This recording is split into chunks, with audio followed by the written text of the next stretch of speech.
अस्सलामुअलैकुम रहमतुल्लाहि बरकातहू। आदाब है। अल्लाह सुब्हान व तआला की रहमत बरकत आप सब पर बनी रहे। उम्मीद करती हूँ कि आप सब अपने अपने घरों में खुश होंगे।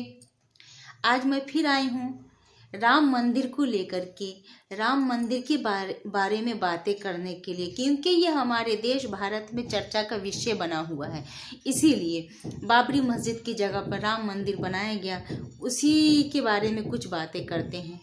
और मैं इस पे नहीं जाऊंगी कि कौन खुश है ना खुश है, लेकिन मैं इतना कहूँगी कि हमारे देश के हालात बद से बदतर होते जा रहे हैं। देश के क्या कि हम पूरी दुनिया के हालात बद से बदतर होते जा रहे हैं, जिस तरह से मैं देख रही हूँ। फिर मैं आती हूँ कि राम मंदिर में बहुत सारे लोगों को दावत दिया गया, जिसमें से सलमान खान, शाहरुख खान, आमिर खान को दावत नहीं दिया गया। बहुत सारों को दावत दिया गया, बहुत सारों को दावत नहीं दिया गया। जिसमें से एक इमाम थे, मुसलमान थे, इमाम उमर इलियासी, चीफ इमाम उमर इलियासी यही नाम था। मैं इनको नहीं जानती थी, लेकिन जब ये विवाद में आए तो मैं इनको जान रही हूँ। मैं कैसे जानूँगी? खैर, जब कोई विवाद में आता है तो ही ज़्यादा पहचान बनती है उसकी। तो इनकी भी ये पहचान बनी कि इनके ऊपर फतवा लग गया। ये जो उसमें बातें बोले हैं, मैं ये नहीं बताऊंगी कि वो गलत बोले या सही बोले। इंसानियत को ऊपर रखें और फिर उसके बाद देश को भी ऊपर रखे कहते हैं, मैं भी सुनी हूँ। पर ये हमारा देश और ये जो दुनिया है बद से बदतर होते जा रहे हैं। इन्होंने क्या सोच कर गए होंगे? दावत दिए गए, अच्छी बात, जाना चाहिए अभी जो हालात है, लेकिन एक तरफ ये भी सोच करके जाना चाहिए कि सोचना चाहिए कि हम अगर जा रहे हैं, हमारा ईमान अगर मजबूत है तो ठीक है, लेकिन अगर हमसे हमारी जगह कोई और जाएगा, उसका ईमान अगर कमज़ोर है तो ईमान जाने का ख़तरा रहेगा। अब इनके बारे में भी फतवा लगा दिए। मुझे लगता है कि इनके ऊपर फतवा नहीं लगाना चाहिए, इतनी जल्दी नहीं, क्योंकि दुनिया के हालात बहुत ख़राब है।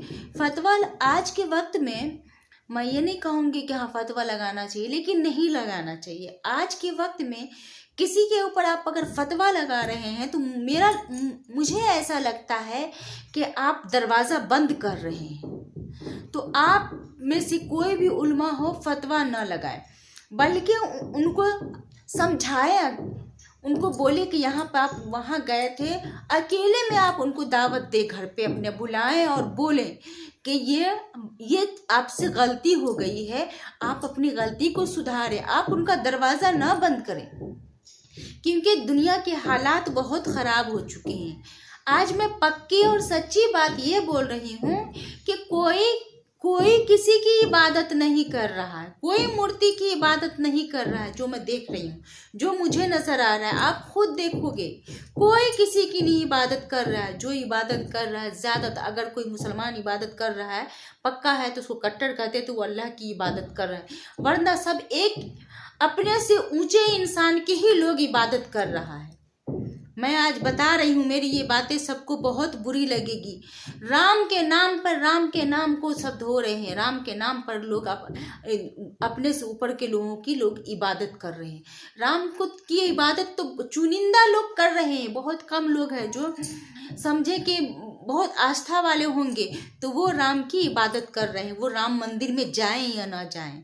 लेकिन लोग आज के वक्त में राम का नाम लेकर के इस्तेमाल कर रहे हैं, जिसमें से बहुत सारे मुसलमान भी हैं जो राम के नाम पर, और इसको क्या बोलते हैं कि इस बीजेपी को खुश करने के लिए, क्योंकि बीजेपी अभी मजबूत है और ताकतवर है, तो उसे खुश करने के लिए ये राम का नाम इस्तेमाल कर रहे हैं। मुसलमान भी और कितने सारे हिंदू भी, तो हिंदू कर रहे हैं चलेगा, वो तो कहीं ना कहीं आस्था रखते होंगे, लेकिन मुस्लिम भी। और ये एक जंगल की तरह बिखर चुका है हमारे देश में, जैसे लगता है क्या कि एकदम पूरी तरह से बिखरा हुआ है।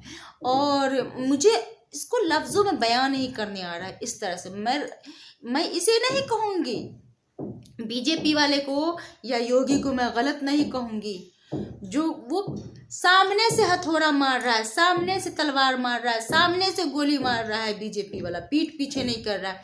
और जिसने किया है पीठ पीछे वो है कांग्रेस। पीठ पीछे किया था और उसको अपने अंदर में किया। कौन किया? बीजेपी वाले लोग किए हैं। मंदिर में मस्जिद में मूर्ति कौन रखा था? कांग्रेस के टाइम में कांग्रेस ही रखा था, ये नहीं रखा था, बीजेपी वाले नहीं रखा था। ये सामने से हथौड़ा मार रहा है। मैं बीजेपी वाले के सपोर्ट में हूँ, मैं अभी भी कहती हूँ, क्योंकि सारी दुनिया जानते हैं जो लोग तलवे चाटते हैं ना वो आगे नहीं बढ़ते हैं, और जो तलवे नहीं चाटते हैं, अपनी हिम्मत से मजबूती से कायम रहते हैं ना, वो इतिहास लिखते हैं, सब जानते हैं। तो बीजेपी वाले चाहे जिस लाइन में भी अपना इतिहास लिख रहे हैं, और मैं खुश हूँ। मैं इसलिए खुश हूँ कि वो अपनी जगह पर बिल्कुल दुरुस्त है, और ये अल्लाह की मर्ज़ी है, और ये मुसलमानों की ईमान की कमज़ोरी है। और जहाँ कुछ होता है बस फतवा लागू कर देते हैं। ये गए होंगे, इनसे गलती हुई होगी, बोलने में गलती। इसका ये मतलब नहीं है कि दिल से भी ये गलत रहे होंगे। मैं नहीं जानती दिल में क्या है, दिल में अल्लाह है, अल्लाह ही जानता है दिल में क्या है नहीं है। लेकिन फतवा नहीं लगाना चाहिए। फतवा लगाने के बाद दरवाज़ा बंद कर देते हैं वापस आने का, क्योंकि जब उस लाइन में जाता है इंसान गुस्सा में कुछ भी बोलेगा, फिर कुछ गलत करते इंसान गलती के दलदल में फंस सकता है। हालात को देखिए, आज हमें इस चीज़ का फिक्र नहीं है, हालात को देखते हुए, कि हमारे बच्चे के पास बहुत सारे पैसे हो, बहुत ही उम्दा कपड़े पहने, आलीशान घर हो। मुझे इसका फिक्र नहीं है। मुझे फिक्र है तो बस ये फिक्र है कि मेरे बच्चे के ईमान, मेरे बच्चों के ईमान कैसे दुरुस्त रहेंगे आज के वक्त में, ये फितना वाले दौर में। ये इतना बड़ा फितना है। ये फितना किसी मूर्ति की इबादत का नहीं है, ये फितना किसी भगवान के इबादत का नहीं है कि हाँ भगवान के लोग इबादत कर रहे हैं। फितना अभी चल रहा है कि अपने से ऊपर के लोगों की लोग इबादत कर रहे हैं, किसी और के को बीच में ला करके, जैसे राम की मूर्ति बना दिया गया, उसको ला करके बीच में, राम के नाम पर। राम की इबादत नहीं, मुझे नहीं लग रहा कोई राम की इबादत कर रहे हैं। लोग सिर्फ लोगों की ही इबादत कर रहे हैं। और आज कांग्रेस क्यों बर्बाद है? क्योंकि कांग्रेस का सबसे बड़ा हाथ था बाबरी मस्जिद को तुड़वाने में, कांग्रेस की ही वजह से हुआ था। और अपनी मनमानी कोई कुछ करे बीजेपी वाले कि हम कर रहे हैं, ये तो सामने से आकर के अपने कब्जे में कर लिया बस, और कुछ नहीं। तो ये जो कोई मुसलमान सोचेगा कि कांग्रेस जो है सो जीत जाएगा, या कांग्रेस की पार्टी में से राहुल गांधी ये प्रधानमंत्री बन जाएगा, मुमकिन नहीं लगता है मुझे। मैं भविष्य नहीं बता रही हूँ, लेकिन मुझे नहीं लगता है कि ज़िंदगी में कभी भी राहुल गांधी बनेगा प्रधानमंत्री, मुझे नहीं लगता है। क्योंकि ये चुप रह करके और सामने से मीठी बोली बोल करके पीठ में खंजर भोंकने वाले हैं। ये पीठ में खंजर भोंकने वाले इंसान हैं, सामने से नहीं। तो मुझे नहीं लगता है, हाँ मुझे ये लगता है कि ये लोग डूबने वाले हैं। अब इन लोग की हस्ती ख़त्म होने वाली है राजनीति से। अब ये लोग आने वाले वक्त में धीरे धीरे कमज़ोर होकर इन लोग का नामो निशान ख़त्म हो जाएगा। इनकी जगह पे कोई और रहेगा, लेकिन ये लोग नहीं रहेंगे। मुझे ऐसा महसूस हो रहा है।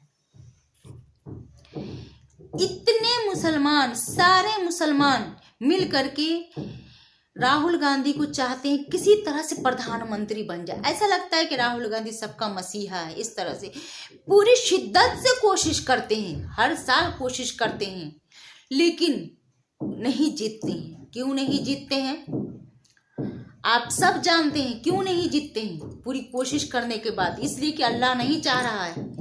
अल्लाह नहीं, गैब की खबर अल्लाह जानता, अल्लाह नहीं चाह रहा है किसके दिल में क्या है। और ये मीठी मीठी बोली बोल करके मुसलमान भी बेवकूफ़ी पे बेवकूफ़ी करता जा रहा है। अरे क्यों नहीं समझ जाते हैं और बीजेपी का साथ लेते हैं। मैं मानती हूँ कि ये लोग ईमान पे चोट कर रहे हैं, ताकि हम इस्लाम से हट जाएं, तो ये सबका ही एक ही मंशा रहा होगा। अगर इस्लाम से हट भी कोई गया तो वो भी खुश नहीं रहेगा दुनिया में, उसकी तो बातें ख़त्म हो जाए, मरना है ये। हम अपने ईमान को बचाते हुए भी उनके साथ रह सकते हैं और उनके साथ रह करके हम ज़िंदगी खुशी खुशी गुजार सकते हैं। तो हम सबको चाहिए कि हम सब साथ में रहे, बीजेपी के ही साथ में रहे, क्योंकि अगर कोई इस मुल्क में अगर वो अपना झंडा गाड़ रहा है, अगर वो अपना क्या बोलते हैं दीन फैला रहा है, हिंदुत्व फैला रहा है, तो यकीन जाने इंशाअल्लाह आने वाले वक्त में वही योगी हो सकते हैं, वही मोदी हो सकते हैं। मोदी की तो उम्र हो गई, मुझे नहीं खबर, लेकिन वही योगी हो सकते हैं, या योगी से भी कोई और भी कट्टर और जालिम टाइप का इंसान आएगा, वही इतिहास लिखेगा, या तो योगी लिखे, इतिहास लिखेगा, इस्लाम कायम करेगा। आप यकीन रखें, क्योंकि जब जब जो लोग बहुत ही कट्टर होता है, जो लोग बहुत ही जालिम होता है और बुरा होता है, वही इतिहास लिखता है और कमज़ोर नहीं होता, वो लोग एकदम निडर होता है, और तो ये लोग ही इतिहास लिखते हैं। हो सकता है कि यही इतिहास लिखे। आप सब साथ दें, हम सब साथ देंगे। हम सब को क्या चाहिए, हम सब अल्लाह से मदद मांगे, और हम सब बस क्या है ना कि मोहब्बत से पेश आए। इंशाअल्लाह वक्त बदलेगा। बस मैं यही कहूँगी, आप हम सब साथ मिल कर के रहें और किसी कांग्रेस के चक्कर में नहीं रहे, और ना ही हम किसी के ऊपर फतवा लगाएं, क्योंकि अगर हम फतवा लगा रहे हैं तो हम दरवाज़ा बंद कर रहे हैं। हमको कोई हक नहीं बनता है। ये जो अभी माहौल चल रहा है, ये इतना बड़ा फितने का माहौल चल रहा है कि कह नहीं सकते हैं, क्योंकि इतने सारे लोग एक तरफ जा रहे हैं, और उसमें कोई एक दो इंसान यकता अगर रहेगा तो जाहिर सी बात उसका ईमान उस वक्त ये होगा, दिखावे के लिए, अंदर के लिए जो भी हो, लेकिन दिखावे के लिए उस वक्त डगमगाएगा ईमान, और वो बोलने को कुछ और बोलेगा कुछ, क्योंकि दबाव में आ जाता है, दबाए या ना दबाए, लेकिन जहनी दबाव में आ जाता है इंसान। तो इसीलिए मैं चाहूँगी कि कोई भी उलमा हो, बिना सोचे समझे डायरेक्ट किसी के ऊपर फतवा ना लगाए, फतवा लगा करके आप दरवाज़ा ना बंद करें। मैं गुजारिश करती हूँ, चाहे किसी के ऊपर भी हो। इतने बुरे हालात हो गए हैं कि मुसलमान लड़कियाँ मुर्तद हो रही हैं, और मुर्तद होकर के राम के नाम को इस्तेमाल करके और अपना फ़ायदा निकाल रही है, सोच रही हूँ मैं खुश रहूँगी। कभी नहीं खुश रहेगी।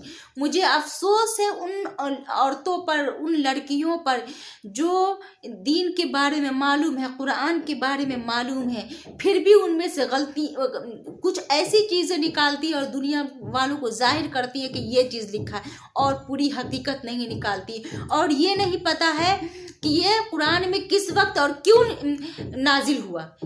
ये नहीं पता है। जो कुरान में लिखा हुआ है उसको ला करके रख देते हैं कि ये लिखा हुआ, उस वक्त ये नाजिल हुआ था, उस वक्त क्या हालात थे, वो पूरे हालात नहीं बताएंगे, लेकिन वो ला करके रख देते हैं और रख करके गुमराह करते। मुझे उन औरतों से, उन लड़कियों से, उन मर्दों से जो मुर्तद हो जाते हैं, उन लोग के जो ये अल्फाज निकलते हैं, मुझे अफसोस होता है उन लोगों के ऊपर कि वो लोग कितने झूठे भी हैं और क्या चुन रहे हैं अपने हिस्से में चंद दिन की जिंदगी के लिए, चंद दिन की जिंदगी के लिए अपने दीन को अपने दीन को गुमराह कर लिए, अपनी ईमान को गुमराह कर लिए।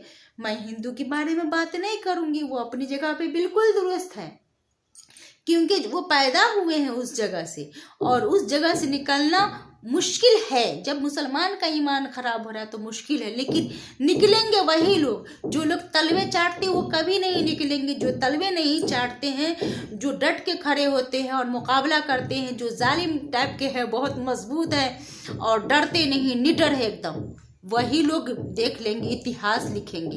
ये तलवे चाटने वाले मुसलमान हो चाहे कोई भी हो, वो कभी नहीं इतिहास लिखेंगे। और मैं इतना फिर से मैं बोल रही हूँ, सारे जो भी उलमा हैं उन सब से भी, और भी उलमाओं से ज़्यादातर मैं बोल रही हूँ कि फतवा ना लगाएं किसी के ऊपर, दरवाज़ा ना बंद करें, क्योंकि दरवाज़ा फतवा लगता है तो आज के वक्त में यही है कि समझे कि दरवाज़ा बंद हो रहा है, और लोग हम इंसान हैं, अना में आ जाते हैं कि हमारे साथ ऐसा किया, लो हम ऐसा करते हैं। तो ये काम ना करें, प्लीज़ प्लीज़ अल्लाह के वास्ते ये काम ना करे, फतवा ना लगाए। आप उसे दावत दे, अपने घर में दावत दे करके खिलाएं पिलाएं और उसको बताएं आप कि आप है ना यहाँ पर चूक कर गए हैं, आप अल्लाह से माफ़ी मांग लीजिए, तो वो खुद अपना रास्ता निकाल लेंगे इंशाल्लाह। तब तक के लिए मेरी लंबी वीडियो हो जाएगी। आप सब अपने अपने घरों में खुश रहें, आमीन। और मेरी वीडियो सब्सक्राइब कर दीजिए और शेयर कीजिए।